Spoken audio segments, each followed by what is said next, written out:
ভিয়েতনামের বিপ্লবের জনক হো মি চিনের ১৩৫তম জন্মবার্ষিকীতে তাকে শ্রদ্ধাঞ্জলি জ্ঞাপন করা হয়। সিপিআইএম রাজ্য কার্যালয়ে হয়েছে হো মি চিনের স্মৃতিচারণ। উপস্থিত ছিলেন দলের রাজ্য সম্পাদক জিতেন্দ্র চৌধুরী, দলের নেতা রতন দাস, কৃষ্ণা রক্ষিত সহ অন্যান্যরা। এই স্মৃতিচারণ সম্পর্কে জিতেন্দ্র চৌধুরী বলেন, ১৯শে মে ভিয়েতনামের বিপ্লবের জনক হো মি চিনের জন্মদিন। এই দিনে তাকে স্মরণ করার উদ্দেশ্য হচ্ছে ভিয়েতনামের বিপ্লবকে স্মরণ করা।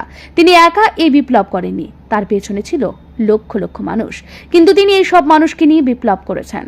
তিনি মানুষকে আন্দোলনমুখী করেছিলেন। তার এর কৃতিত্বের কথা বিশ্বের মানুষ এখনও স্মরণ রেখেছে। তিনি গোটা বিশ্বের মানুষের কাছে আঙ্কেল হো নামে পরিচিত ছিলেন।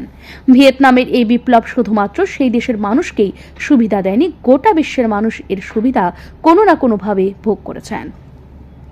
আজ সারা পৃথিবী সমাজজীবী মানুষের কাছে আঙ্কেল হো নামে যিনি সুপরিচিত, ভিয়েতনামের মুক্তি আন্দোলনের অন্যতম যে পুরোধা কমরেড হো চি মিনের ১৩৫তম জন্মবার্ষিকী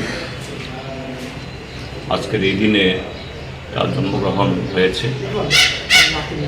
এবং আপনারা জানেন, কমরেড হো চি মিন তিনি শুধু যে ভিয়েতনামে সেখানে কমিউনিস্ট পার্টি গঠনের মধ্য দিয়ে সাম্রাজ্যবাদের বিরুদ্ধে তুমুল লড়াই করে ভিয়েতনামের মাটিতেই মার্কিন যুক্তরাষ্ট্রকে পরাজিত করে সেখানে দুই ভিয়েতনামকে যেটা বিভাগ করেছিল মার্কিন যুক্তরাষ্ট্র, এটাকে সংযুক্তিকরণের পথ তিনি দেখিয়ে গেছেন। এবং আজকের যে ভিয়েতনাম মাত্র ১৯৭৫-এ এই মার্কিন যুক্তরাষ্ট্রের হাত থেকে মুক্ত হয়েছে, মাত্র বিগত ৫০ বছরে আমাদের এই এশিয়া মহাদেশের অন্যতম শক্তি হিসেবে আজকে বর্তমান পৃথিবীতে অর্থনৈতিক এবং নানা কারণ টালমাটালের মধ্য দিয়েও সারা পৃথিবীকে পথ দেখাচ্ছে।